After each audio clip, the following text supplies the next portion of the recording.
إله إلا الله لا إله إلا الله لا إله إلا الله محمد رسول الله الصلاة على النبي والسلام على الرسول الشفيع الأبطحي والحبيب العربي. السلام عليكم ورحمة الله وبركاته. الحمد لله العظيم القدرة والشان شديد البطش والبرهان حافظ الدين والقرآن ما شاء الله كان ما لم يشاء لم يكن لا حول ولا قوة إلا بالله إن أريد إلا الإصلاح ما استطعت وما توفيقي إلا بالله عليه توكلت وإليه أنيب سبحانك لا علم لنا إلا ما علمتنا إنك أنت العليم الحكيم. قال الله سبحانه وتعالى في القرآن الحميد بسم الله الرحمن الرحيم يؤتى الحكمة من يشاء ومن يؤتى الحكمة فقد أوتي خيرا كثيرا. وقال النبي صلى الله عليه وسلم العلماء ورثة الأنبياء وكما قال عليه الصلاة والسلام. கண்ணியமிக்க முஃமினீன்களே, அல்லாஹ்வின் நல்லடியார்களே, அருமை நாயகம் ஸல்லல்லாஹு அலைஹி வஸல்லம் அவர்களின் பாக்கியம் நிறைந்த உம்மத்துமார்களே, ரப்பு சுப்ஹானஹு வ தஆலா அவனுடைய மேலான கட்டளையை ஜும்மாவுடைய ஃபரதை நிறைவேற்றுவதற்காக ஒன்று சேர்ந்திருக்கக்கூடிய நம் எல்லோரையும் அல்லாஹ் கபூல் செய்தருள்வானாக. ரப்பினுடைய மேலான திருப்தியை நம்முடைய வாழ்வில் லட்சியமாக கொண்டு இந்த உலகத்தில் அதற்கு ஏற்ப வாழ்ந்து காண்பித்த வல்லல் முஹம்மது ரசூலுல்லாஹ் ஸல்லல்லாஹு அலைஹி வஸல்லம் பரிசுத்தமான வழியில் நின்று இரு உலகத்திலும் வெற்றி பெற்ற சாலிஹின்கள், அருளாளர்கள், வலிமார்கள், நாதாக்கள், நல்லோர்களின் கூட்டத்தில் அல்லாஹு தஆலா நம்மையும் நம் குடும்பத்தினர்கள் சந்ததிகளையும் கபூல் செய்தருள்வானாக. கண்ணியமிக்க முஃமினீன்களே, நாட்டிலே ஒரு பதற்றமான சூழல். கடந்த 22ஆம் தேதி பெஹல்காம் என்ற பகுதியிலே, காஷ்மீரிலே 26 பேர் சுடப்பட்டு நம்முடைய நாட்டு மக்கள் படுகொலை செய்யப்பட்ட அந்த நிலைக்கு எதிராக ஆபரேஷன் சிந்தூர் என்ற பெயரால் நடவடிக்கைகள் தொடரப்பட்டு கொண்டிருக்கக்கூடிய காலகட்டம். தீவிரவாத முகாம்கள் மீது நாங்கள் தாக்குதல் நடத்துகிறோம் என்று சொல்லி இந்த ஆபரேஷனை நடத்தி கொண்டிருக்கிறார். தீவிரவாதம் எங்கிருந்தாலும் சரி, தீவிரவாதிகள் யாராக இருந்தாலும் சரி, இஸ்லாம் அவர்களை ஊக்குவிக்கவில்லை. அது யாராக இருந்தாலும் மனித சமூகத்திற்கு அவர்கள் எதிரிகள். தீவிரவாதத்தை உலகத்தில் நிலைநிறுத்துவதற்காக முயற்சிப்பவர்கள் யாராக இருந்தாலும் மனித குலத்தினுடைய எதிரிகள். இஸ்லாம் என்று சொன்னாலே அமைதி, அன்பு, இந்த மார்க்கம்தான் இஸ்லாம். உலகத்தில் இஸ்லாமிய வெற்றியினுடைய அடிப்படை என்பது அது உயர்ந்த குணத்தினாலும் நிலையான நல்ல பண்புகளாலும் அமைதியினாலும் தான் உலகத்தில் இஸ்லாம் வெற்றி பெற்றது. அருமையானவர்களே, ஃபுத்திஹத்தில் மதீனா பி அஹ்லாகின் நபி ஸல்லல்லாஹு அலைஹி வஸல்லம் ஸல்லல்லாஹுடைய மகத்தான குணத்தினால்தான் மதீனா நகரம் வெற்றி கொள்ளப்பட்டது என்று வரலாற்றில் சொல்வார். அதே போல இந்த உலகத்தில் அமைதியையும் அன்பையும் சமாதானத்தையும் தான் இஸ்லாம் விரும்புகிறது, அதைத்தான் வலியுறுத்துகிறது. நீங்கள் ஒருபோதும் போரை ஆசிக்காதீர்கள், அல்லாஹ்வுடைய ரசூல் சொன்னார். லா தத்தமன்னோ, நீங்கள் அதை பிரியப்படக்கூடாது என்று சொன்னார். அதனால் இந்த உலகத்திலே தீவிரவாதமாக இருந்தால், தீவிரவாதிகளாக இருந்தால் அவர்களை அழிப்பதை இஸ்லாம் ஒருபோதும் தடை செய்யவில்லை. இல்லை, இது பாகிஸ்தான்கிற காரணத்தினால, அது ஒரு இஸ்லாமிய தொடர்பான நாடு என்ற காரணத்தினாலே இங்கே உள்ள முஸ்லிம்களுக்கு அதன் மீது ஒரு பிரியம் இருப்பதை போல ஒரு சித்தரித்து காட்ட முற்படுகிறார்கள். அதை நாம் விளக்கமாக சொல்லவில்லை என்றாலும் ஒரே ஒரு செய்தி, பாகிஸ்தான் பிரிந்த அந்த நேரத்தில் காயிதே மில்லத் அவர்களிடத்தில் ஜின்னா சாஹிப் சொன்னார், உங்களுக்கு ஏதாவது உதவி என்று சொன்னால், அங்கு ஏதாவது இந்தியாவிலே சிரமம் என்று சொன்னால் எங்களிடத்தில் சொல்லுங்கள், நாங்கள் உதவுகிறோம் உங்களுக்கு என்று சொன்னார். அந்த நேரத்திலே இந்திய மக்களுடைய குரலாக காயிதே மில்லத் அவர்கள் மிக அழகாக சொல்லி காண்பித்தார்கள், நீங்கள் இப்பொழுது வேறு நாடு, உங்களுக்கும் எங்களுக்கும் எந்த சம்மதமும் இல்லை, நீங்கள் எந்த விதமான உதவியும் செய்ய வேண்டிய தேவையும் எங்களுக்கு இல்லை. எங்களுக்கு ஏதாவது உதவி செய்ய வேண்டும் என்று உங்களுக்கு ஆசை இருந்தால், எங்களுக்கு ஏதாவது உதவி செய்ய வேண்டும் என்ற ஒரு எண்ணம் உங்களுக்கு இருக்குமானால் அங்கே உள்ள சிறுபான்மை மக்களிடத்தில் நீங்கள் கண்ணியமா நடந்து கொள்ளுங்கள். அங்கே உள்ள சிறுபான்மை மக்கள், அங்கே உள்ள இந்துக்கள், அங்கே உள்ள மற்ற சகோதரர்கள் மீது நீங்கள் கருணையாக நடந்து கொண்டால் அதுதான் நீங்கள் எங்களுக்கு செய்ய உதவி, அல்லாது வேறு எந்த விதமான உதவியும் எங்களுக்கு தேவையில்லை என்று சொன்னார். அதனாலே தீவிரவாதம் என்ற ஒரு நிலையை அழிப்பதற்கு அது யாராக இருந்தாலும் அத மதம் என்ற ஒரு நிலையிலே இஸ்லாம் பார்க்காது. அது தீவிரவாதம் அழிக்கப்பட வேண்டும், தீவிரவாதிகள் ஒழிக்கப்பட வேண்டும். அதே நேரத்தில் இதை காரணமாக வைத்த அப்பாவி பொதுமக்கள், குழந்தைகள் மற்றும் உள்ளவர்கள் அழிக்கப்படக்கூடாது என்பதிலேயும் மார்க்கம் கவனம் செலுத்துகிறது. அருமையானவர்களே, இந்த ஆபரேஷன்ல தலைமை தாங்கி நடத்தக்கூடிய ஒரு பெண்மணி யாருன்னு நீங்கள் படித்திருக்கலாம். சோஃபியா குரைஷி என்ற ஒரு பெண்மணி. சோஃபியா குரைஷி என்ற ஒரு பெண்மணி. அந்த பெண்மணியை பற்றி எழுதுகிறார்கள். இந்த நேரத்திலும் நாம் படிக்க வேண்டிய சில பாடங்கள் இருக்கிறது. அதாவது இந்திய முஸ்லிம்களுக்கு எதிராக பல்வேறு விதமான நிலைகளை சொல்லக்கூடியவர்கள், அவர்களும் கூட மறுக்க இயலாத ஒரு நிலைக்கு ஒரு பெண்மணி, ஒரு இஸ்லாமிய பெண்மணி உயர்ந்து நிற்கிறார் என்று சொன்னால் அதற்கு காரணம் கல்வி. அந்த சோஃபியா குரைஷி என்ற அந்த பெண்மணி 1997 நம்முடைய மனோன்மணியம், நெல்லை மனோன்மணியம் சுந்தரனார் பல்கலைக்கழகத்திலே படித்த ஒரு பெண்மணி. இங்குதான் அந்த பெண்மணி படித்திருக்கிறார்கள். ராணுவத்திலே ஒரு உயர்ந்த நிலையை ஆக்கி இன்று கர்னனுடைய ஸ்தானத்திலே இருந்து அதற்கு எதிராக அந்த சிந்தூர் ஆபரேஷன் என்ற ஒரு நிலையை முன்னின்று நடத்தக்கூடிய பெண்மணிகளில் இருவரில் ஒருவராக அந்த பெண்மணி இருக்கிறார் என்று சொன்னால், எந்த காலகட்டத்திலும் எந்த சூழ்நிலையிலும் எப்பொழுதும் எல்லா காலத்திலும் நமக்கு உயர்வை தருவது கல்விதான் என்றுதான் நாம் அதிலிருந்து பாடம் விளங்க இயலுகிறது.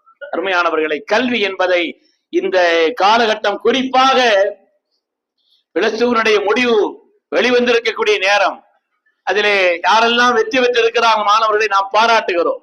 எதிர்காலத்தில் சிறந்த கல்விமான்களா உயர்நிலைகள் வர வேண்டும் என்று நாம் ஆசைப்படுகிறோம். அருமையானவர்களே, மருத்துவம் அல்லாத இதர படிப்பிற்கு முன்னேறக்கூடியவர்களுக்கு இந்த பிளஸ் 2 மதிப்பெண்கள் என்பது முக்கியமானது. அது ஒரு முக்கியமான ஒரு நிலை என்பதனாலே அடுத்து என்ன படிக்கலாம், அவர்கள் எதை தேர்வு செய்யலாம் என்பதற்கு சிறப்பான ஆற்றல் உள்ளவர்களிடத்தில், அனுபவம் உள்ளவர்களிடத்தில் கேட்டு தங்களை மெம்பேலும் அவர்கள் கல்வியிலே மேம்படுத்திக் கொள்ள வேண்டும். அதுதான் எல்லா காலத்திலும் உயர்வு. எல்லா காலகட்டத்திலே இந்தியா, அதாவது சூரிய மண்டலத்திற்கு இங்கிருந்து விண்வெளி அனுப்பினார்கள், ராக்கெட் அனுப்பினாங்க. உலகத்திலேயே சூரிய மண்டலத்திற்கு ராக்கெட் அனுப்பிய, விண்வெளி அனுப்பிய 4 நாடுகளிலே இந்தியா ஒரு பிரதானமான நாடு. அந்த அனுப்பிய அந்த நேரத்தை நமக்கு சொல்லும் பொழுது, அனுப்பிய அந்த நிலைகளை பற்றி நமக்கு சொல்லும் பொழுது, அந்த இந்திய டீமிற்கு தலைமை வகித்த ஒரு பெண்மணி, செங்கோட்டையை சார்ந்த நிகர் சாஜி என்ற ஒரு பெண்மணி, ஒரு இஸ்லாமிய பெண்மணி. அதாவது சூரிய மண்டலத்திற்கு இங்கிருந்து L1 ஆதித்யா என்ற பெயரால் அங்கே ஏவுகணை அனுப்பியிருக்கிறார் என்று சொன்னால், அந்த டீமிற்கு, அந்த விஞ்ஞான டீமிற்கே தலைமை தாங்கியவர்கள் ஒரு இஸ்லாமிய பெண்மணி. நம்முடைய பக்கத்தில் இருக்கக்கூடிய செங்கோட்டை சார்ந்த அந்த பெண்மணி நிகர் சாஜி என்ற அந்த பெண்மணி என்று சொன்னால், இந்த காலகட்டத்திலும் முஸ்லிம்களை பல்வேறு நிலைகளிலே வீழ்த்துவதற்காக முயற்சிக்கப்படக்கூடிய இந்த காலகட்டத்திலும் எந்த நிலையிலும் தலை நிமிர்ந்து நிற்பதற்கு கல்வி என்பது அவசியம் என்பதைத்தான் ஒரு பாடமாக இப்பொழுது நாம் எடுத்துக்கொள்ள வேண்டும். நம்முடைய பிள்ளைகள் எதிர்காலத்தில் எல்லா நிலையிலும் மேம்பட்டவர்களாக திகழ்வதற்கு, அவர்களுக்கு பல்வேறு நிலைகளில் தரமான கல்வியை, பயனுள்ள கல்வியை, ஒழுக்கம் சார்ந்த கல்வியை அவர்களை நாம் அந்த துறையிலே படிக்க வைப்பது என்பது அவசியம் என்பதை மார்க்கம் நமக்கு சொல்லி காட்டுகிறது. தனி மனிதனுடைய, ஒரு நாட்டினுடைய மிகப்பெரிய செல்வம் என்பது கல்விதான். தனி மனிதனுடைய, ஒரு நாட்டினுடைய மிகப்பெரிய சொத்து, செல்வம் என்பது கல்விதான் என்பதிலே எந்த விதமான சந்தேகம் இல்லை. இஸ்லாம் கல்விக்கு அளித்திருக்கக்கூடிய முக்கியத்துவத்தை போல உலகத்தில் எந்த ஒரு தனி மனிதனும் சரி, எந்த ஒரு இயக்கமும் சரி, எந்த ஒரு மதமும் சரி இந்த அளவிற்கு கல்வியை பற்றி வலியுறுத்தி சொன்னதே இல்லை. குர்ஆனுடைய முதல் வசனம், குர்ஆனிலே சொல்லப்பட்ட முதல் சாதனம், அறிவு சாதனமான பேனாவைத்தான் குர்ஆன் முதல் சாதனமாக உலகத்திலே சொன்னார். அல்லம பில் கலம், கலமை கொண்டு உங்களுக்கு கற்றுக் கொடுத்தான் என்று சொல்லி காட்டக்கூடிய, அது மாதிரி கல்விக்குத்தான் முடிவு என்பதே இல்லை. அல்லாஹு தஆலா எல்லா விதமான ஆற்றலையும் நாயகத்திற்கு கொடுத்தாலும் ஸல்லல்லாஹு அலைஹி வஸல்லம் வழியாக இந்த உலகத்திற்கு அல்லாஹு தஆலா சொல்ல வைத்தான், ரப்பி ஸித்னி இல்மா, யா அல்லாஹ் கல்வி ஞானத்தை எனக்கு அதிகப்படுத்து என்று அவர்கள் வழியாக உலகத்திற்கு வழிகாட்ட வைத்தான் என்று சொன்னார். அது தேடிக்கொண்டே இருக்க வேண்டும். இதற்கு முடிவு என்பதே இல்லை. எங்கிருந்தாலும் கல்வியை எடுக்க வேண்டும். கல்வி எடுப்பதிலே ஒரு தனி கவனம். மௌலானா ரூமி அவர்கள் தத்துவ ஞானி. எந்த விஷயத்தையும் அப்படி ஒரு சின்ன கதை மாதிரி மக்கள்கிட்ட சொல்லக்கூடிய, தத்துவங்களை சொல்லக்கூடிய மிகப்பெரிய ஆற்றல் உள்ளவர்கள் மௌலானா ரூமி அவர்கள். உருவக கதை வடித்து ஒரு விஷயத்தை சொல்வார்கள்.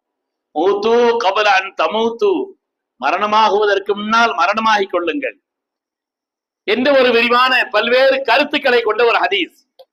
மௌலானா ரூமி அதை உருவகப்படுத்தி சொல்றாங்க.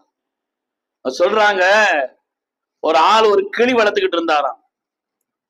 அந்த கிளிட்டு போய் சொன்னாராம், எந்த ஊர்ல இருந்து நான் ஒன்ன பிடிச்சிட்டு வந்தாலும் அந்த ஊருக்கு நான் போறேன், ஏதாவது செய்தி இருந்தா சொல்லிவிட, அங்க போய் சொல்றேன்னு சொன்னாராம் அந்த கிளிட்ட. ஒரு உருவகம், எந்த ஊர்ல இருந்து எந்த பிடிச்சனா அந்த ஊருக்கு நான் போறேன், உன்னுடைய சகோதரர்கள் யாராவது இங்க இருக்கலாம், தெரிஞ்சவர்கள் யாராவது அங்க இருக்கலாம், அவங்களுக்கு ஏதாவது செய்தி சொல்லணும்னா சொல்லு, நான் போய் சொல்லிட்டு வர்றேன் அப்படின்னு சொல்லி அந்த கிளிட்ட சொன்னாராம். இது உருவகம். அந்த கிளி சொல்லிச்சா, நீங்க எல்லாம் சுதந்திரமா இருக்கிறீங்க, நீங்க எல்லாம் நல்லபடியா இருக்கிறீங்க, நான் தான் இங்கே அடைபட்டு கிடக்கிறேன், நான் தான் இங்கே கூண்டிலே மாட்டி கிடக்கிறேன், வேற என்ன செய்தி என்கிட்ட இருக்குது, இதை போய் சொல்லிருங்கன்னு சொல்லிட்டான் அந்த கிளி. இவர் அங்க போனார். மௌலானா ரூமி சொல்கிறார்கள், இவர் அங்க போனார். அங்க போய் இந்த எந்த பகுதியில இந்த கிளி வெடிக்கப்பட்டது அந்த பகுதியில இருந்து அங்கே உள்ள கிளிகள்கிட்ட இவர் சொல்றார், இப்படி மாதிரி இந்த பகுதியில் இருந்துதான் அந்த கிளியை நான் பிடித்து என்னுடைய வீட்டிலே வளர்க்கிறேன், ஏதாவது செய்தி சொல்லணுமான்னு கேட்டேன். அப்பொழுது அந்த கிளி சொன்னது, நீங்க எல்லாம் சுதந்திரமா இப்படி சுற்றி திரிகிறீர்களே, நான் அடைபட்டு கிடக்கிறேன் என்ற செய்தியை சொல்ல சொன்னதுன்னு சொல்லி அவர் சொன்னார். அந்த செய்தியை கேட்ட உடனே ஒரு மரத்தில் இருந்த ஒரு கிளி தொப்புடு கீழே ஒண்ணு செத்து வச்சான். ஒரு ஆனா ரூபி சொல்கிறார்கள், தொப்புடு கீழே ஒன்று செத்து போச்சு. ஆஹா, இது அந்த கிளிக்கு ரொம்ப சொந்தமா இருக்கும்போது தெரியுது, ரொம்ப நெருக்கமான உறவா இருக்கும்போது தெரியுது. சரி, என்ன செய்யறது, சொன்ன செய்தியை சொன்ன அங்க நடந்துருச்சுன்னு மௌலானா ரூமி அந்த கிளிட்ட வந்து சொன்னாராம். மௌலானா ரூமி அந்த கதையை சொல்கிறார்கள். அந்த ஆள் வந்து சொன்னாராம், நீ சொன்ன செய்தியை அங்க போய் சொன்ன, அந்த நேரத்துல ஒரு கிளி உனக்கு ரொம்ப சொந்தமா இருக்கும்போது தெரியுது, உனக்கு நெருக்கமான உறவா இருக்கும்போது தெரியுது, தப்புன்னு கீழே விழுந்துருச்சு, செத்து போச்சுன்னு. அப்படியா அப்படின்னு கேட்ட அந்த கிளி உடனே தானு கீழே விழுந்து செத்து போச்சான். செத்து போனா எவ்வளவு செல்லமா வளர்த்தாலும் செத்தாதுக்கு வர என்ன இருக்குது, கிளி தூக்கி மௌலானா அந்த அந்த ஆள் தூக்கி வெளியே தூக்கி போட்டான். வெளியே போட்ட உடனே அந்த கிளி உடனே பறந்துருச்சு, சாகல்ல. அதாவது நீ எங்க போய் சொன்னீங்களோ அந்த கிளி எனக்கு ஒரு செய்தியை சொல்லி விட்டு இருக்கிறது, நீ அங்கிருந்து விடுதலை பெற வேண்டுமானால், சுதந்திரமான வாழ்க்கை உனக்கு வேண்டுமானால், அங்க உன் திறமையை ஒவ்வொரு அவற்றை காமிச்சிட்டு இருக்க கூடாது, நீ செத்தது போல் ஒரு நிலையை உருவாக்க வேண்டும் என்ற செய்தியைத்தான் அந்த கிளி எனக்கு சொல்லி விட்டிருக்கிறது என்று மௌலானா ரூமி அவர்கள் மூத்து கபலான் தமூத்து என்ற அந்த ஹதீஸிற்கு இப்படி உருவகம் கொடுத்த தத்துவம் சொல்வார். அவங்களுடைய வரலாறுகளை படித்தால், தத்துவ நூல்களை படித்தால் எல்லாமே இப்படி உருவக கதை தான். அந்த மௌலானா ரூமி ஒரு தடவை மக்களுக்கு பாடம் நடத்தி கொண்டிருக்கிறார்கள். அறிவார்ந்த செய்தியை, தத்துவங்களை எல்லாம் சொல்லி கொண்டிருக்கிறார். சொல்லி முடிச்சுட்டு அவங்க பாடத்தை முடித்து விட்டு இருக்கும் பொழுதுதான் ஒரு ஆளுங்க வர்றார். பார்க்கறதுக்கு பங்கரையா இருக்கிறார், சாதாரணமான கோலத்துல இருக்கிறார். அவர் அங்கிருந்து பழைய மூட்டைகளை எல்லாம் சுமந்துட்டு உள்ள வந்தாங்க.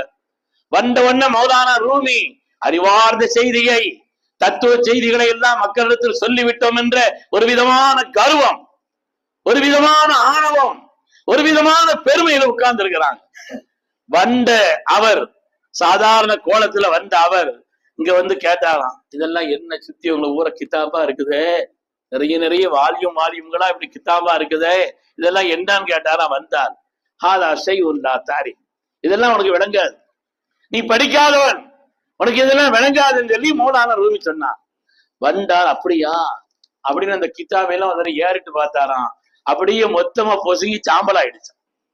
அப்படி சாம்பல் ஆயிடுச்சு.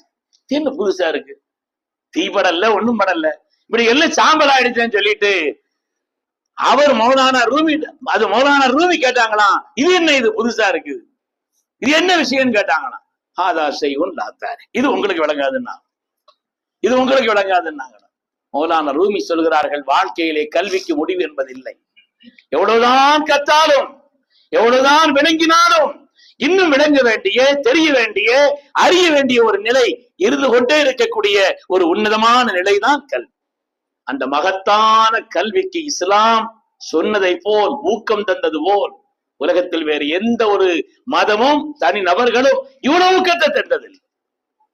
அதனாலே நாம் சிறந்த கல்வியாளர்களாய், நம்முடைய சந்ததிகளையும் அப்படிப்பட்ட கல்வியாளர்களாய், பயனுள்ள கல்வி, மார்க்க உலக கல்வி மார்க்க கல்வி எல்லாம் பிரிக்கல.